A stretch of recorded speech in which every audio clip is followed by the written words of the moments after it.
Hello friends, कैसे हैं आप सभी। आई होप बहुत ही अच्छे होंगे। तो एक बार फिर से स्वागत है आप सभी का आपके अपने YouTube channel e learning with Priyal पर। डिस्कस करते हैं आज का सेशन। आज हम डिस्कस करेंगे जेनेटिक्स का एक अनदर इम्पॉर्टेंट टॉपिक जिसका नाम है पॉलीप्लॉइडी। हिंदी में हम इसको कहते हैं बहुगुणिता। प्रॉपर आज का सेशन जो है हिंदी और इंग्लिश दोनों ही माध्यम से होगा, क्योंकि हमारे ऑब्वियसली दोनों ही स्ट्रीम के बच्चे होते हैं, हिंदी मीडियम के भी और इंग्लिश मीडियम के भी। तो चीज़ों को दोनों ही माध्यम से डिस्कस करते चलेंगे। कुछ भी हैक्टिक नहीं लेना है। बहुत सारे बच्चों के कमेंट्स आ रखे थे कि पॉलीप्लॉइडी पढ़ाओ, पॉलीप्लॉइडी थोड़ा हैक्टिक है। कुछ भी हैक्टिक नहीं है, बहुत ही इंपॉर्टेंट टॉपिक और बहुत ही सिंपल टॉपिक है यार। क्रॉसिंग ओवर डिस्कस किया हमने, लिंकेज डिस्कस किया है, मॉडलिज्म डिस्कस किया है। आज हम डिस्कस करेंगे पॉलीप्लॉइडी। सभी सेशंस बहुत ज़्यादा इंपॉर्टेंट है, पूरी प्लेलिस्ट बनी हुई है, अच्छे से निचोड़ लो उनको, स्क्रीनशॉट लो, पीडीएफ्स मैं प्रोवाइड कर ही दूंगी, नोट्स बनाओ, कुछ भी करो, लेकिन करना इतना है कि सिलेबस अपना अच्छे से क्लियर कर लो टाइम तक। एक बात तो आप नॉर्मली जानते होंगे, तो बात करते हैं मैं टॉपिक के बारे में कि जो ऑर्गेनिज्म होते हैं ना भाई, इनके पास क्रोमोसोम्स के दो सेट होते हैं। दो सेट होते हैं। कंडीशन क्या आती है पॉलीप्लॉइडी में?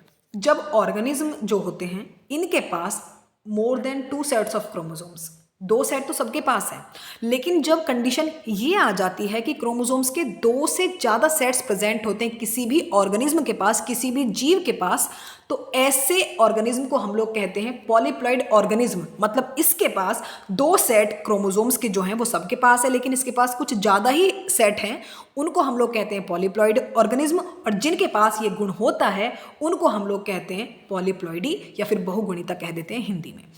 ये इफेक्ट करते हैं ऑर्गेनिज्म को जीन लेवल पर भी, सेल पर भी और इकोसिस्टम लेवल तक भी ये इफेक्ट करते हैं किसी भी ऑर्गेनिज्म को।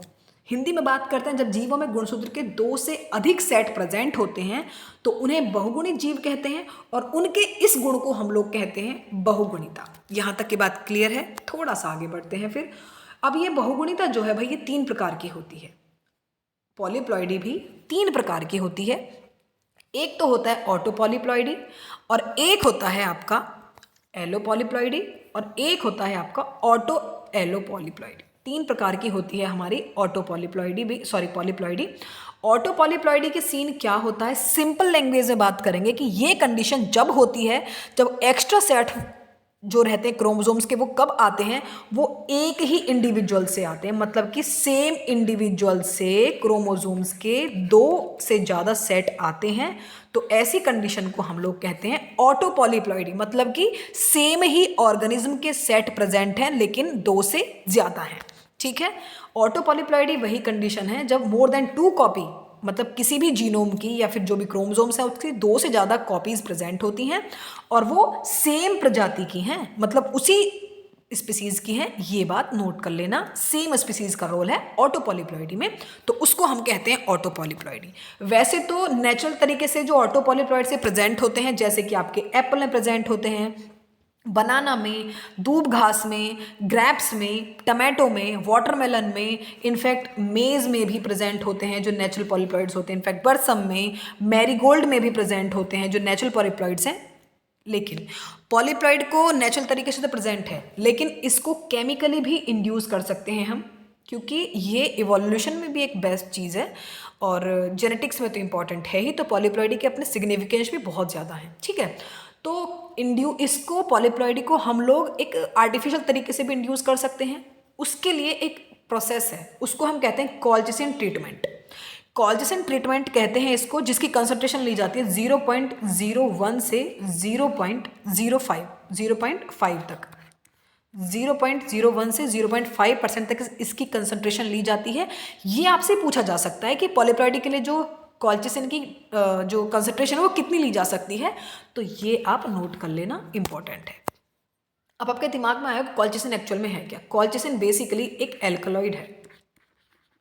क्या है भाई? एक एल्कलॉइड है जो कि हमको प्राप्त होता है, मतलब कहाँ से प्राप्त होता है? ये सीड से मिलता है, या फिर जो कॉल्चियम ऑट्युमनेलिक प्लांट है उससे प्राप्त होता है। कॉल्चियम लिख देती हूँ मैं यहाँ पे,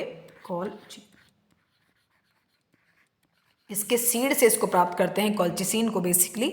और ये बिलोंग करता है, ये आपसे पूछा जा सकता है कि जो कॉल्चिसिन है, मतलब कॉल्चियम बेसिकली प्लांट है, ये कहाँ से बिलोंग करता है, तो लिलिएसी फैमिली से बिलोंग करता है, लिलिएसी फैमिली से। ठीक है जी, ये क्वेश्चन इसलिए मेंशन किया है क्योंकि पूछा गया है आपसे। तो लिलिएसी फैमिली से बिलोंग करता है ये प्लांट, और इसकी प्रॉपर्टी होती है, इसका जो फंक्शन है, इसकी मेन प्रॉपर्टी जो है कॉल्चिसिन की, ये स्पिंडल को ब्रेक करता है, जिसकी वजह से जो क्रोमोसोम्स के नंबर वो डबल हो जाते हैं, इसलिए इसका इंपॉर्टेंट पार्ट है, यही इसका रोल है, इसलिए इसको आर्टिफिशियल तरीके से भी यूज़ किया जाता है। यहाँ तक की बात क्लियर है। थोड़ा सा आगे बढ़ते हैं, सेकेंड टाइप पढ़ते हैं, जो कि हमारा एलोपॉलीप्लॉइडी। एलोप्लॉइडी में भी क्या होता है कि क्रोमोसोम्स के एक्स्ट्रा सेट तो आते हैं, लेकिन दो अलग स्पीसीज से, डिफरेंट स्पीसीज से आते हैं भाई, डिफरेंट स्पीसीज से। यहाँ तक की बात क्लियर है। दो अलग अलग जातियों से क्रोमोसोम्स के एक्स्ट्रा सेट आते हैं। ऑटो में क्या कहा था, सेम स्पीसीज के हैं। एलो में क्या कहा था, डिफरेंट स्पीसीज के सेट्स प्रेजेंट है। तो वही बात है, more than 2 sets of chromosome but different species. Auto polyploids ये हाइब्रिड जाती हैं, बेसिकली हाइब्रिडाइजेशन होता है इसमें एक प्रोसेस। तो जेनेटिकली ये पेरेंट स्पीसीज तो डिफरेंट होगा ही, क्योंकि दो अलग अलग जातियों से ये आता है, सेम से नहीं है। तो ये डबलिंग होती है क्रोमोसोम्स की नंबर ऑफ हाइब्रिड के साथ, जो क्रोमोसोम नंबर देता है हाइब्रिड के, उससे। तो क्रॉसिंग से आता है ये। फॉर एग्जांपल जैसे कि एक ट्रिटिकेल बहुत इंपॉर्टेंट से इसके लिए एग्जांपल है। ट्रिटिकेल बेसिकली ये पहली मैन मेड क्रॉप या फिर एक फसल है, मैन मेड क्रॉप या फिर इसको सीरियल कह देते हैं, मैन मेड क्रॉप है ये ट्रिटिकेल, जिससे आपके एग्जाम में क्वेश्चन बन सकता है कि जो ट्रिटिकेल है ये पहली मैन मेड क्रॉप है कि जो ह्यूमंस ने बनाई है, इंसानों ने बनाई है, जो कि ट्रिटिकल एक आर्टिफिशियल तरीके से प्रोड्यूस्ड हुई एक प्रजाति है, जिसमें कि क्रॉसिंग ओवर होता है किसका, वीट का, और ये यूरोपियन राई बोलते हैं इसको। वीट और राई के बीच में क्रॉसिंग ओवर कराया जाता है, तब ये मिलता है ट्रिटिकेल। ठीक है, यहाँ तक की बात क्लियर। तो आर्टिफिशियल एलोप्लॉइडी का एग्जाम्पल है ट्रिटिकेल हमारा। यहाँ तक की बात क्लियर हुई। थोड़ा सा आगे बढ़ते हैं। नेक्स्ट टाइप है ऑटो एलोप्लॉइडी, मतलब ऑटो एलोपॉलीप्लॉइडी, जो कि इंटरमीडिएट होता है इन दोनों का ही, और इससे ज़्यादा क्वेश्चन हमारे एग्जाम में नहीं आते हैं। सिर्फ डेफिनेशन देख लो कि ये ऑटो पॉलीप्लॉइडी और एलोपॉलीप्लॉइडी का इंटरमीडिएट है, दोनों से ही है, तो इसलिए इसके बारे में ज़्यादा जिक्र मैंने यहाँ किया नहीं, क्योंकि इंपॉर्टेंट नहीं है। तो बाकी के सारे टाइप्स आप देख रहे हैं, इसका सिग्निफिकेंस हम लोग देख चुके हैं, कितने तरह का होता है वो सब डिस्कस कर चुके हैं, इसकी डेफिनेशन देख चुके हैं। तो यहाँ तक का पढ़ना काफ़ी है। नेक्स्ट सेशन में इसका जितने भी ऑब्जेक्टिव्स हैं जो पूछे गए हैं, जिनकी उम्मीद है पूछे जाने की, वो मेंशन करेंगे। तब तक के लिए bye, thank you so much for watching. Please do like, share and subscribe. अच्छे अच्छे कमेंट्स करना कि आपको सेशन कैसा लगा। मिलते हैं नेक्स्ट सेशन में, तब तक के लिए बाय।